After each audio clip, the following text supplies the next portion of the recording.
Philippians 2, verse 4. Do everything you can do to help others. Let each of you esteem and look upon and be concerned for not merely his own interests, but also for the interests of others. A friend of mine lives in a large city where homelessness is a huge problem. One winter night, she was coming home from work and walked by a man asking for money. And she called me up on the phone and she told me this story. And she said it was a cold and dark night and she put a long day in. She's like, Tina, I was so anxious to get home. Not wanting to pull out her wallet in a less than safe situation, she reached deep into her purse, fishing for change. As her fingers searched in vain, the man started yelling and telling her that his coat had been stolen in the homelessness shelter where he'd stayed the night before, and described a few other troubles that he was having. Still trying to come up with a couple of quarters, she nodded at the right times and said, "That's too bad," now and then. When she finally found the money, she dropped it into the man's cup.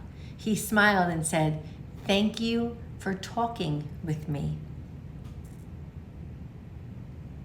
My friend said she realized that night that the 50 cents she gave him was appreciated, but what meant the most to the man was the fact that someone had heard what he had said and responded to him.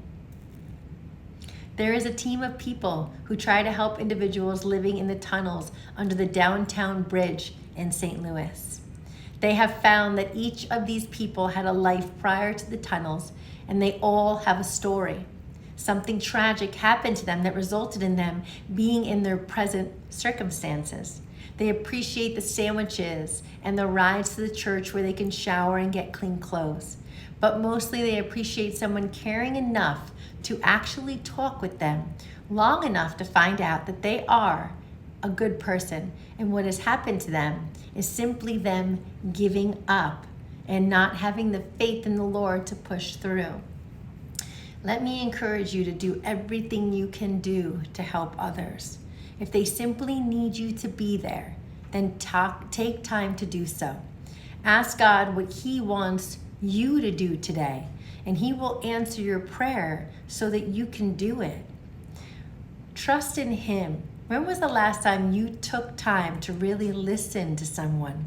Trust God to reveal what He wants you to do for others. And if you get a chance, listen to the video of what happened to me last weekend. The Holy Spirit took me on this long transportation journey to help a man that lost his daughter. And in the process, I met 2 other people. And one of those people really appreciated that I just spoke to him and I just talked to him. And I'm going to talk to him again next month. Take a listen. Have a great day. Bye-bye.